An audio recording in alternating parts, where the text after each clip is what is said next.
the coaches poll has you 12th, and that is as high as the Illini have been in a very long time. We'll get to the expectations and how you're handling those in a moment. But first, congratulations. You were outstanding in Vegas. Did you stay and do any more acts? Because you were you were fantastic. I appreciate that. Yeah, it was kind of a fun environment. 17 years as head coach. We've had media days in Chicago, a long-standing tradition there, and then they switched it to Indy. And then, lo and behold, we get this info that, hey, we're going to go to Vegas. I'm like, all right, college football never been. We're going to roll. So our guys were more excited than any media day I've ever been to. It was just awesome to take them with us and kind of share that experience with them. It was pretty cool. I love how you talked about the sign of the times. You were in Vegas talking about college football and all the things that come with that. Also, what was included in that was that you guys flew out there on, what I understand, Shad Khan's private jet. The owner of the Jaguars flew you guys, the Illinois contingent, out there. That had to be quite a thrill as well. Yeah, it's awesome.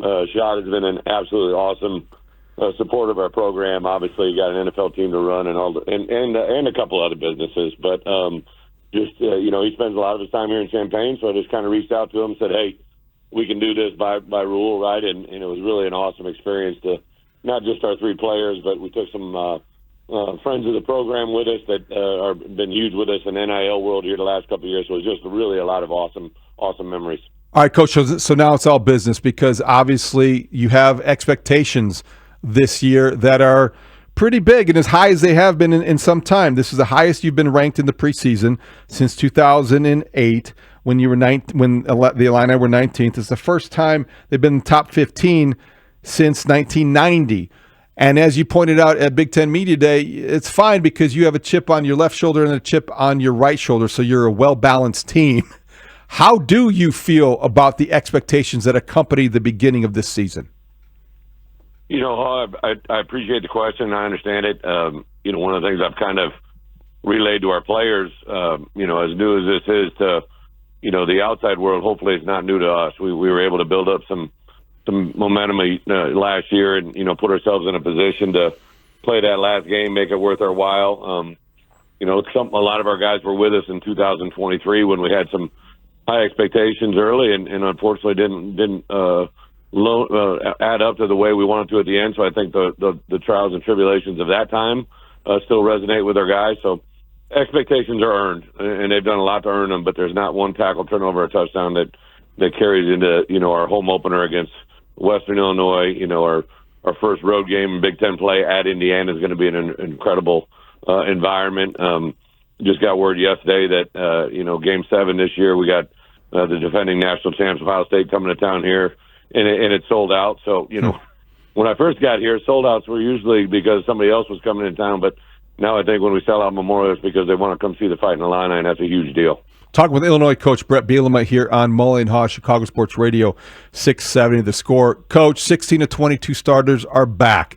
People know about Luke Altmaier, your quarterback. They know Gabe Akis, the outside linebacker. They know about the stars like Xavier Scott. Who else on this team do you think is a grinder? What will be the personality of your team? Will it be a typical Bret Bielema coach football team, tough and physical and going to grind things out? We hang our hat every day. I believe in DNA. We got 5 sets of brothers on this football team, which nobody else in college football has, and that doesn't happen by chance. I really believe in how you do things and how you live your life, and we have tough, smart, dependable TSD every day. So I think regardless of what position you play, whether you're a starting right guard or the starting right guard on our punt team or the starting right guard on our PAT team, whatever it is, I think those guys know that they got to stand up for themselves, but stand up for the guy to the right and left of them. And it's really fun to watch these guys grind. I would say overall these guys appreciate the work. I don't think in this world, kids really haven't changed that much. It's just some of the things around them have changed. So we've tried to really establish in our guys it's not what you have, it's what you want to get, right? And who's willing to kind of strain and do it a little bit longer and harder than everybody else, and hopefully that'll be reflective of what you see this year. You spent enough time in the NFL on staffs to know the difference, I think, perhaps in the approach that NFL teams take to preseason. that college coaches do, training camp, for instance. Yesterday, it made news in Chicago because the Bears were so physical. I think sometimes in college football training camps, you see that more regularly on a daily basis. What is your philosophy generally to training camp practices, and how physical have yours become?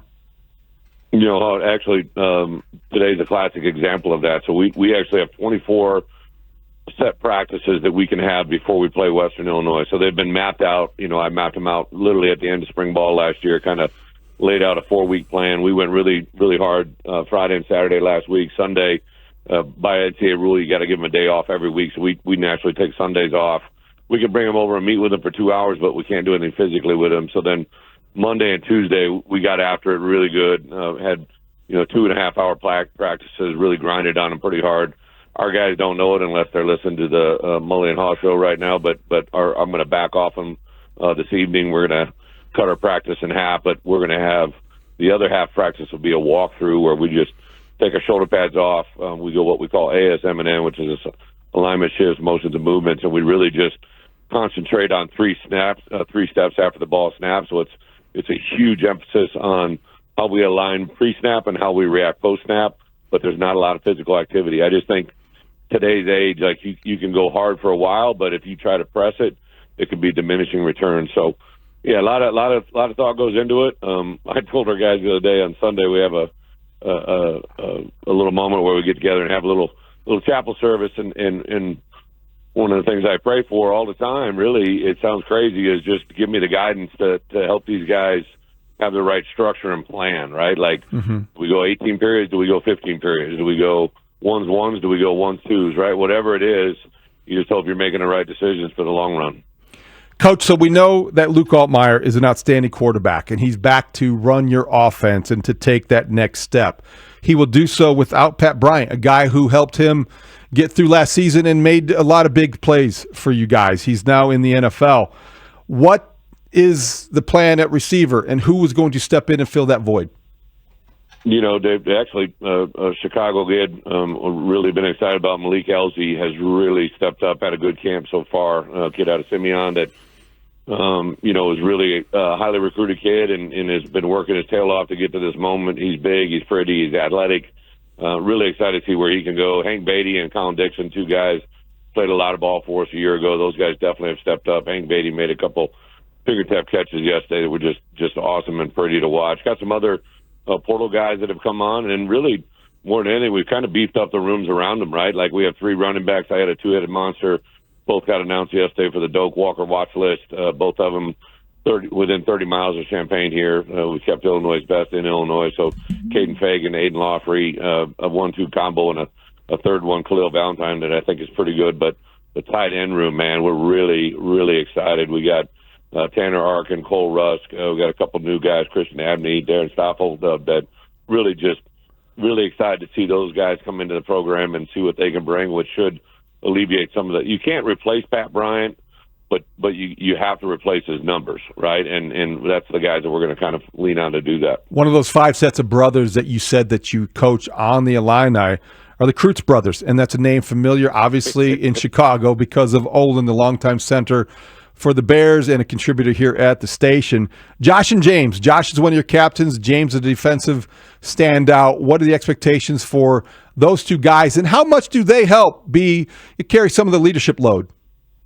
Josh Cruz was a captain last year as a junior. He actually spoke in front of the team yesterday, and what he talked about was the standard, right? And he literally got up and talked. I promise you, I know Owen's not an overly emotional guy going to show his emotions, but if he would have heard his son talk yesterday, my guess is he would have been pretty proud. He literally talked about in our program, the TSD, the tough, smart, defendable. He just really talked about how that standard needs to be set every day by all of us, and the way he's going to enforce it. And it was just probably a 4-minute talk to the entire team that I promise you carried a lot of weight. James Cruz, unfortunately, is going through a little illness. He's been a little bit under the weather the last 3 days, and it was what made me laugh is he literally had the best practice he's had since I've been here, probably 2 days ago, and I found out afterwards he's throwing up everywhere and dehydrated, and just goes to show that the toughness those guys have, right? It's funny. Obviously, Olin and all he accomplished, he's got a huge name there in Chicago. But what those two boys have made a name for themselves, right? There's a reason he named it Josh and James. He wanted them to be who they are, and man, they have really set a standard here that's pretty awesome to watch every day. Last thing before we let you go, Coach, we know you are busy this morning, but you look ahead at your schedule, and I just wonder if you could speak to the overall strength of the Big Ten. 18 teams now, and there are 5 of those teams that are ranked, but you only play 2 of the ranked teams. You're going to play Ohio State, as you mentioned. It's a sellout already, and you're going to play Indiana, which is trying to match and follow up on their fine season last year. How do you prevent everyone from not looking ahead and looking at that schedule and thinking, wow, this is a schedule that's conducive to success in Champaign? And in overall, how would you describe the state of the Big Ten?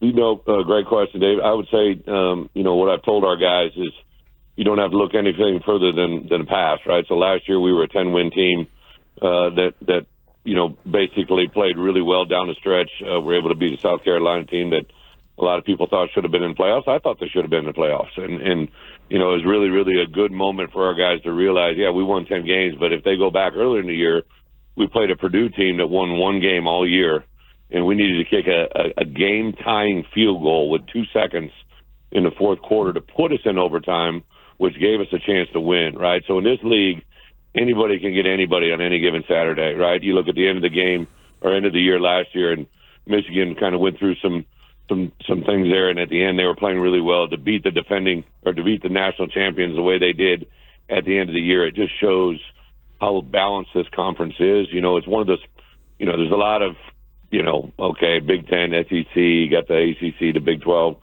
Our conference is the only one you can go literally coast to coast. We play in every time zone. We play in every weather environment. And, for teams in the NFL, they know a kid plays in the Big Ten. I don't care where they are, 32 NFL teams.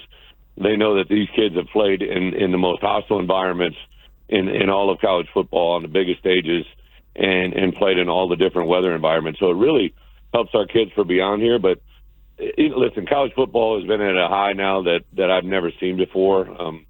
We're very proud that we've, sold out season tickets here for the first time in 20 years. And, a lot of those Chicagoland people, a lot of your listeners are coming down and enjoying not just, now they used to just come for a great tailgate. Now they're coming for the game, right? And I think that's part of the environment that's really fun to be a part of right now. It's really impressive to see what we've been able to do here from the outside world, but I can't change how the outside world talks. Like I've learned to grow and understand that, but I can't control the 100 guys that I meet with every day. And we're gonna go in and we're gonna roll our sleeves up every day and get after it. And I think they'll know the importance of that opener against Western Illinois. Then we go on the road and play a Duke team. I was just watching their third down edits this morning early. I mean, they're a very, very good team. Head coach is an old defensive guy that's really got it wired in pretty good. So then we come back and play at Western Michigan. Then we go to Indiana, who just by chance had to play college football playoffs, a really good football team, and got a lot of good players and a lot of really good coaches. Come back, play USC. We have 2 back-to-back home games.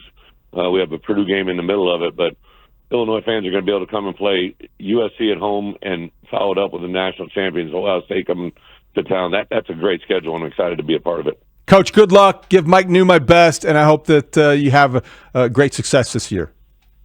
I appreciate it, Dave. Tell Mully, hey, I hope he enjoyed the day off, man. I'm glad he got the day off in the middle of the week here. I'll do that. Have a great one. ILL. All right. Thanks. Bret Bielema, the coach of the Illini.